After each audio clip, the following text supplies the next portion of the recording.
اعوذ باللہ من الشیطان الرجیم بسم اللہ الرحمن الرحیم الحمد للہ والصلاة والسلام علی اہلہا ولعنت اللہ علی اہلہا اما بعد۔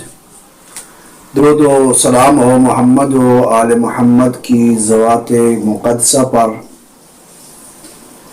اور جہاں کہیں بھی آل محمد کے چاہنے والے ہیں اللہ تعالیٰ انہیں ہر قسم کے شر سے محفوظ رکھے اور ان کی دعاؤں کو مستجاب فرمائے۔ آج جو موضوع ہے وہ ایسا موضوع ہے کہ 4 چیزیں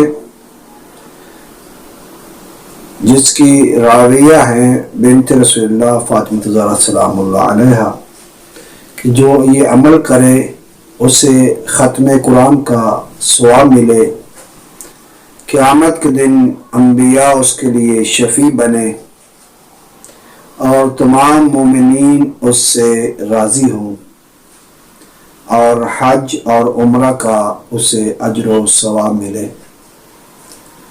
یہ صاحب خلاصۃ الاذکار والے نے اس واقعے کو، اس روایت کو نقل کیا ہے، جس کی نسبت دی گئی ہے بنت رسول اللہ صلی اللہ علیہ وآلہ وسلم کی طرف،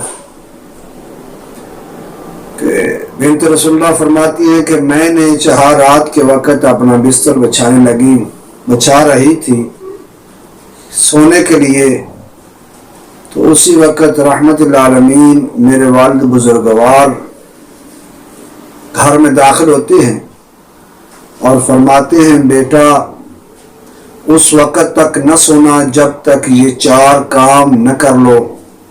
بابا جان کون سے؟ فرمایا ختم قرآن، انبیاء کو اپنا شفیع بنا کر، مومنین کو راضی اپنے سے راضی کر کے، اور حج اور عمرہ۔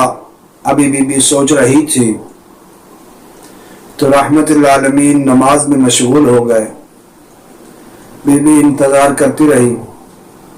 جب رحمت العالمین نے نماز کو ختم کیا تو بی بی نے عرض کرتی ہے بابا جان مجھ میں اتنی طاقت، اتنی قدرت نہیں ہے کہ یہ ایک ہی وقت میں 4 کام کر سکوں، کہ قرآن کا ختم، انبیاء کو شفیع بنانا، مومنین کو راضی کرنا اور حج اور عمرہ کرنا، اس کے بعد سونا۔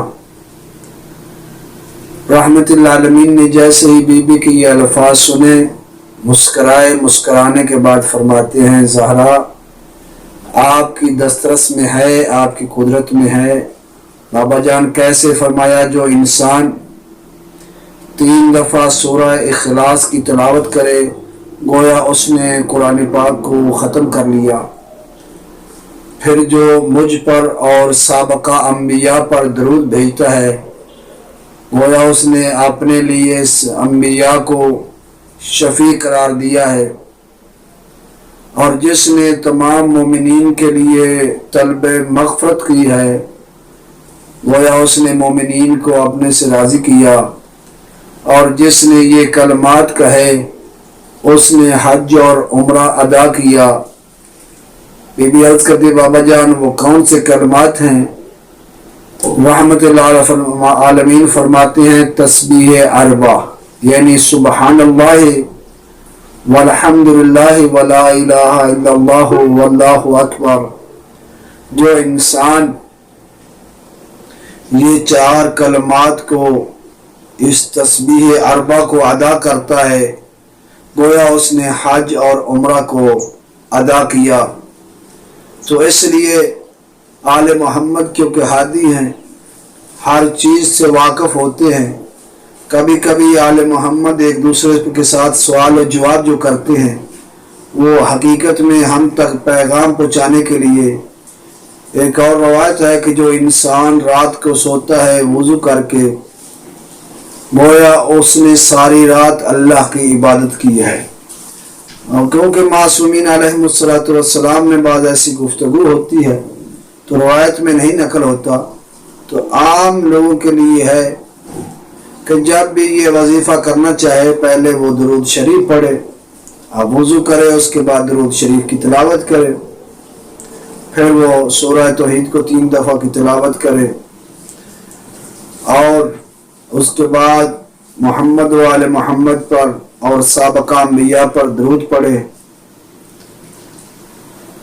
اور مومنین کے لیے طلب مغفرت کرے اور تسبیح اربع جسے کہتے ہیں سبحان اللہ والحمد للہ ولا الہ الا اللہ واللہ اکبر، جو انسان ان کلمات کو ادا کر کے سو جائے اس نے اپنے آپ سے ایک ختم قرآن بھی کر لیا، انبیاء کو راضی بھی کر لیا، مومنین کو بھی اپنے آپ سے راضی کیا اور حج اور عمرہ بھی ادا کیا۔ اللہ تعالی ہمیں عمل خیر کرنے کی توفیق عطا فرمائے اور اللہ کی معصیت سے بچنے کی توفیق عطا فرمائے۔